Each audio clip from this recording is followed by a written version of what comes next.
नमस्कार, स्वागत आहे तुमचं सुषमाज किचनमध्ये। आज आपण झटपट कडू न होणारी कारल्याची भाजी तयार करणार आहोत। अगदी साधी, सोपी आणि झटपट तयार होणारी रेसिपी आहे।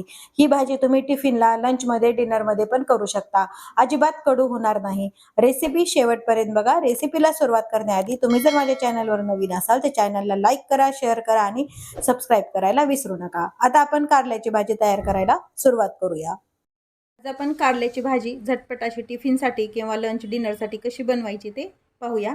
या पद्धतीने बनवली भाजी अजिबात कडू पण होणार नाही आणि टेस्ट पण छान येणार। इथे मी 2 कारली, साधारण 250 ग्राम ही कारली होती, यातलं बी काढून या पद्धतीने मी अशा चिरून घेतलेली आहेत। यावरती आता आपल्याला थोडंसं मीठ टाकून घ्यायचंय। मीठ जास्त टाकलं थोडंसं, कारण याला की नाही कडूपणा जाण्यासाठी हळद आणि मीठ लावून हे आपल्याला कारली ठेवायची आहे। अगदी एक पाणी सुटेपर्यंत याला आणि पूर्ण कारल्याला हे लावून घ्यायचंय। टिफिनला करायची असेल तर तुम्ही ही प्रोसेस रात्री पण करून ठेवू शकता, म्हणजे कारल्यातला पूर्ण कडूपणा हा निघून जातो। याला असं कपड्यात वगैरे काही बांधून ठेवणार नाही, फक्त हे अशाच पद्धतीने मी इथे लावून ठेवणार आहे। याला आपण हळद मीठ लावून ठेवलंय, यावरती झाकण ठेवूया आणि एक 10 मिनिट असंच हे झाकून ठेवायचे, म्हणजे हे कारल्याला पाणी सुटतं आणि पिळून घेतल्यानंतर त्याचा कडूपणा पूर्ण निघून जातो। आता आपण एक 10 मिनिट झालेले आहेत, पाहूया याला पाणी सुटलंय का व्यवस्थित। अगदी निथळलंय पाणी पूर्ण। हे पाणी आपल्याला पूर्ण याचं पिळून काढून घ्यायचंय। थोडंसं हातावरती घ्यायचं किंवा तुम्ही स्वच्छ पाण्याखाली धुवून पण घेऊ शकता। निघेल तितकं असं पाणी काढून घ्यायचंय, म्हणजे याचा पूर्ण कडूपणा या पाण्यामध्ये उतरतो आणि भाजी आपली कडसर लागत नाही। हे सर्व कारली आपण पाणी काढून पिळून घेऊया। हळद आणि मीठ लावून ठेवलेलं पाणी आपण कारल्याचं पूर्ण काढून घेतलेले आहे, म्हणजे पूर्ण कडवटपणा ह्या पाण्यामध्ये कारल्याचा उतरलाय, त्यामुळे आपली भाजी अजिबात कडू होणार नाही। भाजी बनवण्यासाठी इथे मी कढई गरम करायला ठेवली। यामध्ये 2 ते 3 पळी आपण तेल टाकून घ्यायचं। तेल व्यवस्थित गरम होऊ द्यायचं आणि नंतर मोहरी टाकून घ्यायची। तेल गरम झालंय, एक अर्धा चमचा मोहरी टाकून घ्यायची। मोहरी छान तडतडली, अर्धा चमचा जिरं टाकून घ्यायची। जिरं मोहरी तळल्यावर कढीपत्त्याची 5 ते 6 पानं, एक मोठा चिरलेला कांदा टाकून घ्यायचा। कांदा ऑप्शनल आहे, तुम्ही डायरेक्ट हे जरी टाकले तरी चालते कारले। कांदा व्यवस्थित परतण्यासाठी चिमूटभर मीठ टाकून घ्यायचे आणि कांदा छान गुलाबीसर होईपर्यंत आपल्याला परतून घ्यायचा आहे। कांदा छान परतून झालाय, यामध्ये काही मसाले ॲड करूया। अर्धा चमचा हिंग टाकून घेतलाय, थोडीशी हळद, लाल तिखट तुमच्या आवडीने टाकून घ्यायचे, कमी जास्त, गोडा मसाला, थोडीशी कोथिंबीर।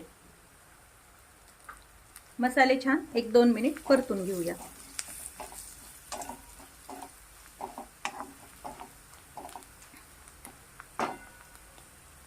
आता यामध्ये हे सर्व कारली टाकून घ्यायची आपली।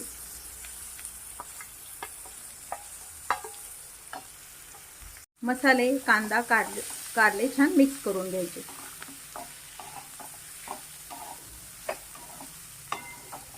मसाले आणि कारले मिक्स करून घेतले। थोडासा एक गुळाचा खडा टाकून घ्यायचा आहे। गुळ नाही टाकला तरी चालतो आणि एक अर्धा लिंबाचा रस टाकून घेतला।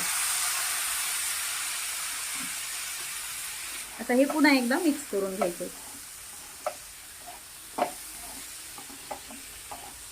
लिंबू नसेल तर तुम्ही चिंचाचं कोळ पण टाकू शकता, किंवा तेही नसेल तर आपलं जे जुनं आंब्याचं लोणचं असतं, लिंबाचं लोणचं, ते पण तुम्ही टाकलं तरी टेस्ट छान येते भाजीला। आता यावरती एक झाकण ठेवून 5 मिनिट वाफ येऊ द्यायची। कारलं व्यवस्थित आपलं मऊ झालं पाहिजे इतपत आपल्याला शिजून घ्यायचंय। या पद्धतीने केलेली भाजी झाकण ठेवलं तरी अजिबात कडू होत नाही। भाजीला वाफ आली आहे, झाकण काढून पाहूया। एकदा 2 मिनिट हलवून घेऊया। आपण मीठ टाकलेलं नाही आहे, आपण आता एक वाफ आल्यानंतर मीठ टाकतो। ते मिठाचं प्रमाण व्यवस्थित होतं शक्यतो। सुक्की भाजी करत असल्यामुळे कसं होतं, कारलं पण आपलं व्यवस्थित हे छान शिजल्या गेले, असं तुटल्या जातं लागली। ऑलरेडीच कारलं शिजल्या जातं लवकर, मऊ झालं व्यवस्थित। आता यामध्ये आपण शेंगदाण्याचं कूट टाकून घ्यायचे भाजून घेतलेल्या, किंवा मग खोबऱ्याचं, ओल्या खोबऱ्याचं चव पण तुम्ही टाकू शकता. चवीपुरतं मीठ टाकून घ्यायचं, थोडीशी कोथिंबीर टाकून घ्यायची आहे आणि सर्व मिक्स करून घ्यायचं.